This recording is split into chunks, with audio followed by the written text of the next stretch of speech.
is Mayanthi Fernando. She's an assistant professor of anthropology at University of California, Santa Cruz, and the title of her paper is Asymmetrical Tolerance. Thank you. Je voudrais d'abord remercier les organisateurs, Hatem, Ramon et Alexandra, et vous, le public, mais je vais parler en anglais de ce que j'appelle la tolérance asymétrique. Vous m'entendez? Over the past decade, the treatment of gays and lesbians has become a defining feature of the Clash of Civilizations discourse, a way of distinguishing the progressive West from the backward West, and especially from Muslim societies. Muslim intolerance, Muslims' ostensible homophobia, but also their misogyny and anti-Semitism too. Muslim intolerance has increasingly come to provide the grounds for the political, cultural, and physical exclusion of Muslims from France and from Europe more broadly. Muslims are compelled to prove their secularity, their modernity, and their commensurability by signaling their comfort with certain forms of sexual freedom or sexual norms, depending on how you look at it. Conversely, Muslim intolerance of these sexual freedoms has led to claims across the political spectrum that liberal Europe has tolerated Muslim intolerance for too long, jeopardizing purported European values like freedom, equality, and tolerance itself. In France, where tolerance is glossed as respect de l'autre, or respect for others, politicians and pundits have asserted, paradoxically, that Muslims will only be tolerated when they prove themselves tolerant. This paper examines the political work done by the discourse of tolerance and respect de l'autre. I'm not interested in disputing the existence or non-existence of Muslim homophobia. What I am interested in is the asymmetrical distribution of the imperative to tolerate, and the dissimulations this imperative produces in its wake. Late liberalism's complicated relationship with its queer and Muslim subjects has been the site of recent theorizing by Judith Butler, Jasper Puar, Christine Delphi, and Joseph Massad, who rightly regard the secular state's embrace of certain queer subjects and the emergence of homonormative and homo-nationalist ideologies on the one hand, and the production of Muslims as irrevocably homophobic on the other, as twin processes. This paper overlaps with and expands such theorizing. I first examined recent debates about same-sex marriage, mariage pour tous, and same-sex adoption, l'homoparentalité, in France, attending to the way in which Muslim opposition to same-sex marriage is constituted as a civilizational problem, while Catholic opposition is figured as a political disagreement. And that's the first asymmetry. I then observe how tolerance, arguably the gesture of a powerful majority, has come to be both individualized and made incumbent upon certain minorities, thereby dissimulating the power of the French state and the dominant majority. And that's the second asymmetry. Despite secular Republican claims to distinguish between Islam and Islamism or radical Islam, there exists a constant slippage in political discourse in television and print media between terms like Islam, Islamisme, and intégrisme that mark Islam itself as inherently foreign and a potentially violent entity, and Muslims as a perversely sexualized and racialized population, as Nassira just pointed out. Take, for example, Caroline Forest, an influential queer feminist journalist who calls Islamisme, and I quote, the most reactionary and regressive movement of the last few decades, unquote. In 2006, when Muslims in France condemned the publication of caricatures of the Prophet Muhammad, Forest wondered, and I quote again, if these two pillars, the law of 1905 and the freedom of expression, if these two pillars fall or at least begin to crumble, with what weapon shall we defend ourselves against an obscurantism that is none other than a new totalitarianism, unquote. Now, Forest is hardly alone in wondering about the future of secular Europe. Writing immediately after Dutch filmmaker Theo van Gogh's assassination in 2004, Daniel Schinderman, a left-leaning French media critic and journalist, insisted on the indispensable value of freedom of expression. He warned the French should pay attention to Holland's problems, suggesting that all that France takes for granted, quote, may be taken away from us, unquote, presumably by Muslims. The Franco-German channel Arte was more succinct. Anne-Sophie Mercier opened a 2005 episode of the Forum des Européens with the broad question, is Islam soluble in modernity? Islam est-il soluble dans la modernité? For many Republican and liberal critics, Muslim obscurantism and Muslim intolerance, more so than the intolerant obscurantism of any other group, endangers the very future of the fabric of Europe.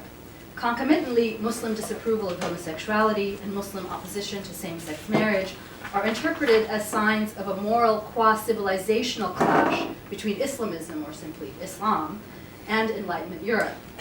Contrast this bombastic civilizational rhetoric with how Republican politicians and the French media take up non-Muslim opposition to same-sex marriage and to homosexuality more generally. After all, Muslims do not have a lock on homophobia. The 1999 debate on the legalization of civil unions, or the PACS, reactions to the 2004 Chapin-Charpentier same-sex marriage in Bègle, conducted by Noël Lamère, and more recent debates on the legalization of same-sex marriage and same-sex adoption have made this clear. The recent debate on same-sex marriage is instructive. It illustrates both the nature of conservative opposition to same-sex marriage and how many progressive Republicans nonetheless understand this opposition as a political disagreement rather than a form of civilizational difference. To recap, in November 2012, the Socialist Party introduced a bill legalizing same-sex marriage and same-sex adoption. Opposition was fierce. The UMP strongly contested the law. Massive demonstrations were held in cities across France, and Catholic clergy, joined by their Jewish and Muslim counterparts, spoke out against the law. And we should note that the Vatican has long made fighting same-sex marriage a priority. This opposition, as in past debates about the PACS, was couched in terms of sexual difference and filiation. Declared Frigide Barjot, one of the principal organizers of the demonstration against the law, termed Many pour tous, or demonstrations for all, the problem, and this is her quote, "The problem is not homosexuality, but human filiation," unquote. Echoing Pope Benedict XVI's discourse of human ecology, Barjot continued, and I quote, "To make a child, you need a man and a woman, making gay parenting totally contrary to reality," unquote. Opponents of same-sex marriage and adoption repeatedly invoke their concern for the well-being of the family, the basic unit of society, and for the integrity of natural procreation.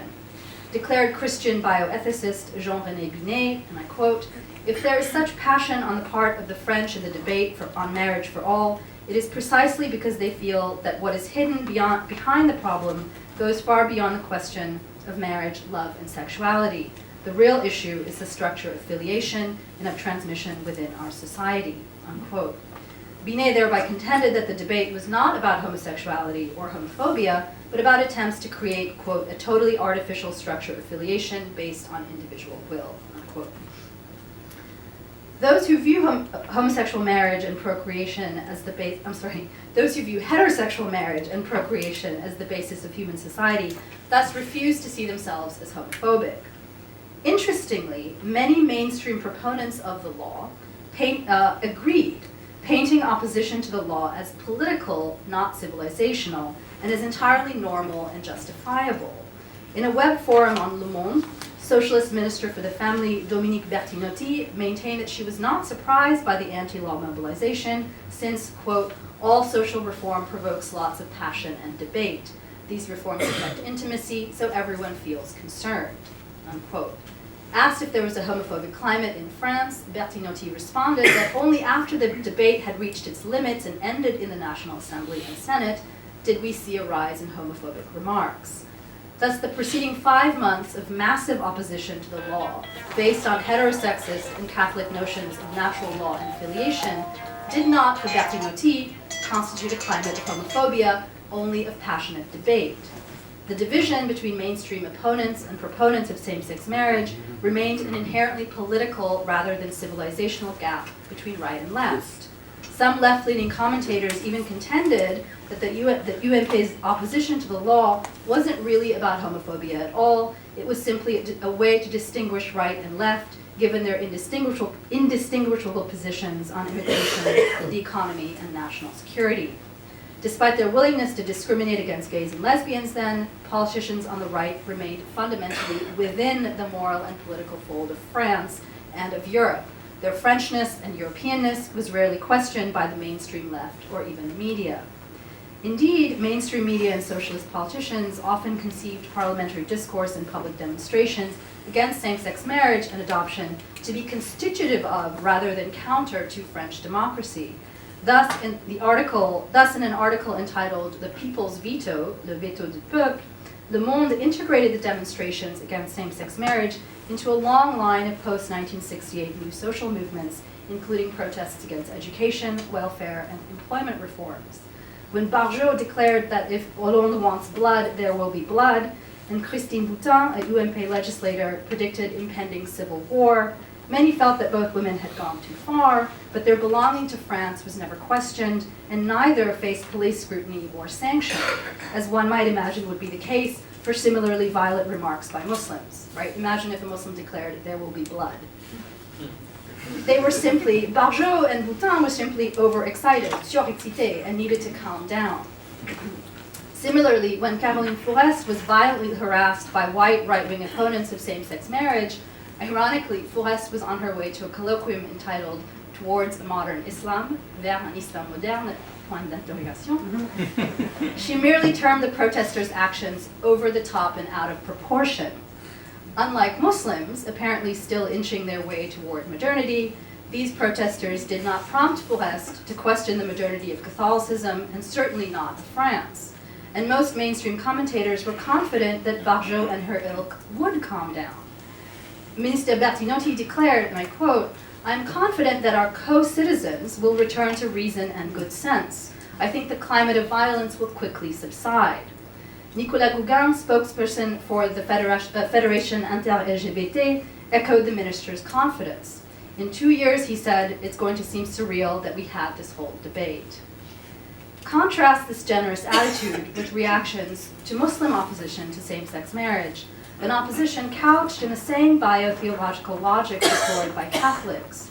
The very same critics who see the Catholic position as political rather than purely homophobic and as evolving rather than intractable configure a similar Muslim position in moral and civilizational terms as incapable of progressing.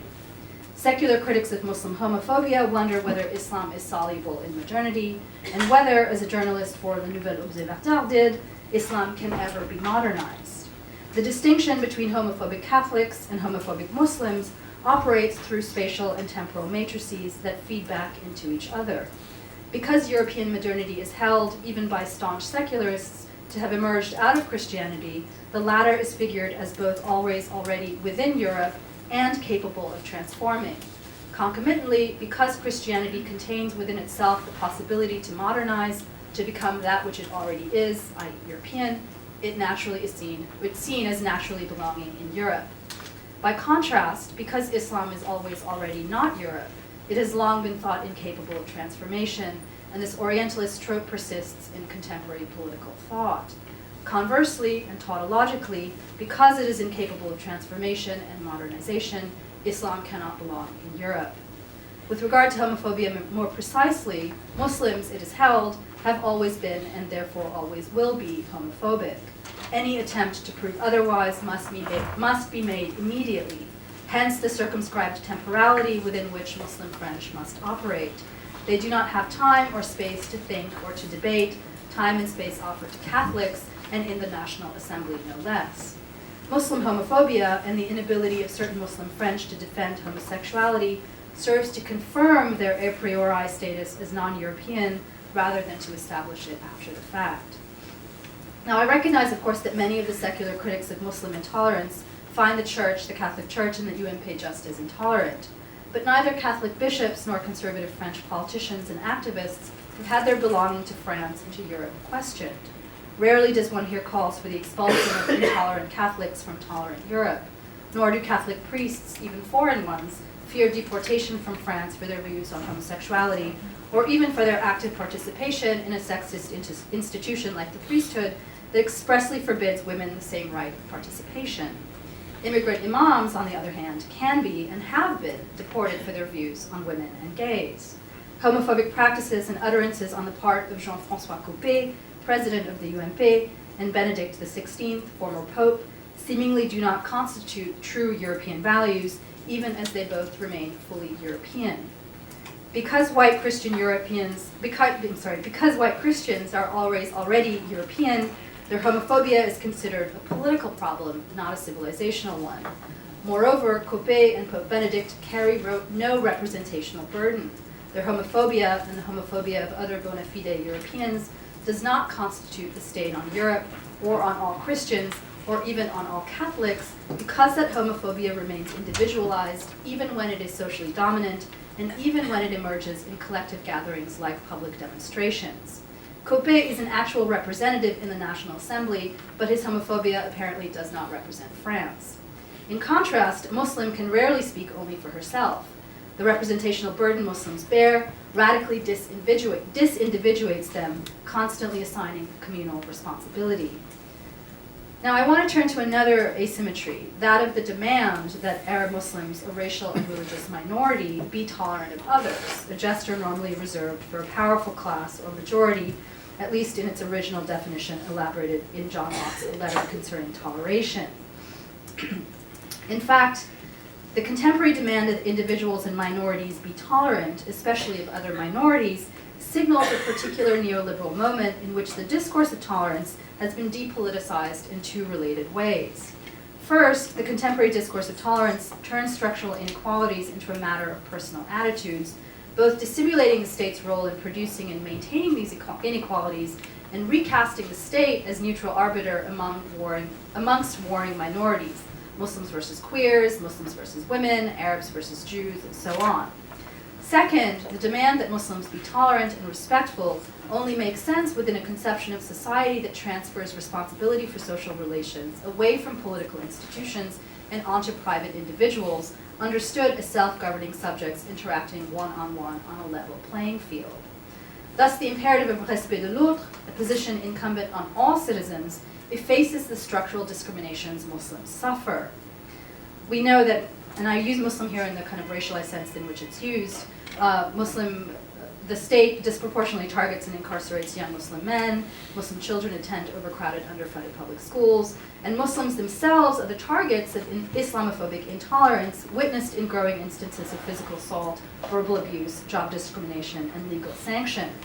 Ironically, as the state has legitimized same-sex partnerships in France, marriages containing Muslim citizens and immigrants have been subjected to increasing scrutiny and legal restriction.